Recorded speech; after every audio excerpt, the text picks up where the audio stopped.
now present George Edwards in Frankenstein.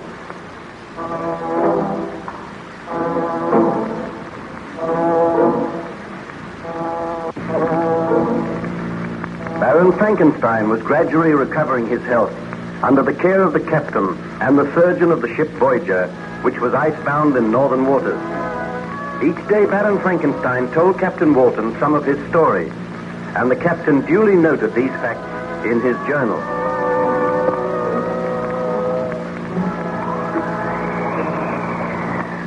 Perhaps you would care to have another look through my journal, Baron Frankenstein. You may desire to make some further corrections. If you will leave your journal here, I will go through it, Captain Walton. On looking through the porthole, I notice that the weather is improving. Yes, it is noticeably warmer, too. I think the thaw will set in at any day. Then at last we can proceed on our journey to England. I trust you will be accompanying us, Baron. I doubt it. Strange that neither you nor your crew have seen any sign of the monster. Let us trust that the monster no longer lives. I must make sure before I return. I think that very soon I will be able to go up on deck. I am feeling so much better. The surgeon says that within a few days you may be able to go up on deck. Now, would you care to tell me some more of your story? Well, let me see your journal. I was telling you how I returned home to my wife. I was afraid to tell her of the death of Ernst Clerval, and I was terrified that the monster would keep his promise and appear on the day that I was reunited with Elizabeth. While we were talking, we suddenly heard a ghastly laugh, and I knew that the monster had kept his promise. Elizabeth clung to me in terror, and I said, "Now, Elizabeth, you understand why I must guard you carefully. The monster has returned, and he has designs on your life." But I thought that he had promised never to take another human life. He did not keep his promise, nor did I keep mine. He is outside that door, Victor. What can we do? I will lock the door. We are safe in here. I am terrified. I have kept my promise, Frankenstein. You broke yours to me. It seems that my creator can make a promise and break it. But I do not break promises. Have you sincerely mourned the death of your friend Ernst Clerval? Ernst Clerval? Is he dead? I will explain later, Elizabeth. I am going now, Frankenstein, but I will not be very far away. Not very far away. Victor, what can we do? I will arrange for a bodyguard to come to the house. We will make plans to slay that foul monster. Tell me about Ernst Clerval. Well, I was trying to keep the news from you. Ernst has been killed, murdered by the monster. Oh, Elizabeth, are we to spend the rest of our days in fear and terror? Am I never to cease to suffer because of the crime which I committed? I will carry this pistol, Victor, and we will take every precaution to try and protect ourselves. Oh, the monster will not kill me. He desires me to live on and suffer. Oh, but I am afraid for you.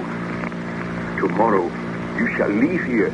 You will go to England. Think not that the monster would follow me, or I am safer with you, Victor. We must not be parted again. Oh, it is my fault that we are suffering all this misery. We have each other. We must all in our power to rid the world of this foul creature. I will send a message to the burgomaster at once. I will ask him to send his best man here to act as a bodyguard, and together we shall plan to bring about the downfall of the monster. You must send one of the servants with a message at once. Oh, Elizabeth, until that monster dies, we are to spend our days in terror and abject misery. Let us pray that we shall escape with our lives. Well, Baron Frankenstein, did the burgomaster send someone to protect you from the monster? A man called Fabian was sent to the house. He took up his quarters there, and he acted as our bodyguard. But I assure you, Captain Walton, that my wife and I experience misery, terror, and suspense such as is known to few mortal beings. Every footstep, every sound caused us to start. We were prisoners in our own home. Still there was no sign of the monster.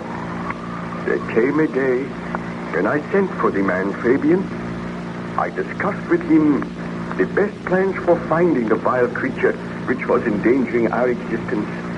When Fabian came into the room, I said, be seated, Fabian. Thank you. Tell me, where is the Baroness? She has gone to her room to rest. I saw that her door was locked, Baron Frankenstein.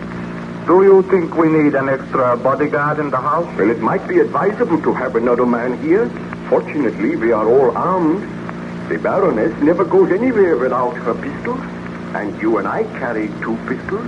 Do you think the monster is somewhere in the ground? I have had the ground searched each day, and still there is no sign of the monster. I do not know where he can be. Let us send a message to the burgomaster and ask him to send another man here. We will do that at once. I feel that we will receive a visit from the monster at any time. And if there is an extra man here, we will have more chance of overpowering and killing the creature. I will give the message to the servant now. Wait. This is strange. What ails you, Baron Frankenstein? Why, the door will not open. Let me see. Why, it is locked from the outside. Was the key on the outside of the door? It must have been, but I did not place it there. Well, who could have locked us in? Surely the monster is not here. We will have to break our way out of here. My wife, she is upstairs in her room. We must get out of here at once. That is Elizabeth. Help me to break this door open. It is a heavy door. Out of the way. I was frightened with these stairs. They try. The door is too heavy. Where are the servants? Why do they not come to help us? Help! Come and open the door. A moment. I think I can break the panel with the corner of this small table. Stand clear, Baron. I must get out of here. My wife, I heard a scream and I heard a shot. Hurry, baby. A moment. There. I have broken a panel. It is not big enough to go through yet. Break another panel. I am doing the best I can. There. Oh, let me go through. I will follow you. Oh. Look. There. At the foot of the stairs. The Baroness. Oh. Elizabeth, what has happened? Oh. Look at the marks on her throat. The Baroness is dead. Choked to death by the monster. He kept his promise. Oh, look. The pistol lies there by her side.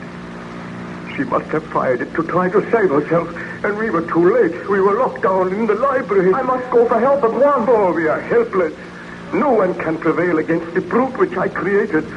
He swore to kill my wife, and now he has kept his promise. Oh, listen. You are distressed in the telling of this story, Baron Frankenstein. Shall I leave you alone?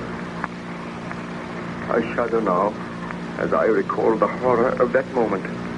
As the realization came to me that my beloved wife had been murdered, I felt as if I had murdered her myself. But I shall live to avenge her. The monster must die. What is that? Footstep. And I know so well. The monster is here on the ship. Are you armed, Captain? I am Doc. We meet again, Frankenstein. And I can lock this door behind me. Why have you come here? I hoped that you were dead. You vile, murdering creature. I have no sympathy for you, only hatred and loathing. Stand where you are, Captain. I hold you firmly. You tremble. Let me go. If you call for help, you shall die. Why should you kill me? I have done you no harm. You have said that your sympathies are all with Frankenstein. But do you not realize that I also have suffered? Our quarrel is almost over, Frankenstein. I have come to tell you that I will slay no more of your friends unless they seek to slay me. I have but one life to claim now. Whose life is that? Yours, Frankenstein. The creature shall kill the creator. The monster shall destroy the man who created him. Mark that well, Frankenstein. Before this ship leaves, you shall die. I only pray that before this ship leaves, I am given the strength to kill you. I will be content to die when you are dead. Think not to escape me, Frankenstein. Your life and mine are bound together. I go now, but be prepared. The end may not be far distant. Go after him, Captain. Oh, quick. Bid your men shoot him down. No. I cannot go after him, Baron Frankenstein. I do not think that anyone can kill that monster. And he has sworn to kill all who strive to slay him. Oh, you must despise me and think me a coward. I do not think that. I understand. But go on deck, Captain. Tell your men to keep a close guard. And whatever you do, see that the officers are armed. And carry a firearm yourself. Then return to me and I will continue my story.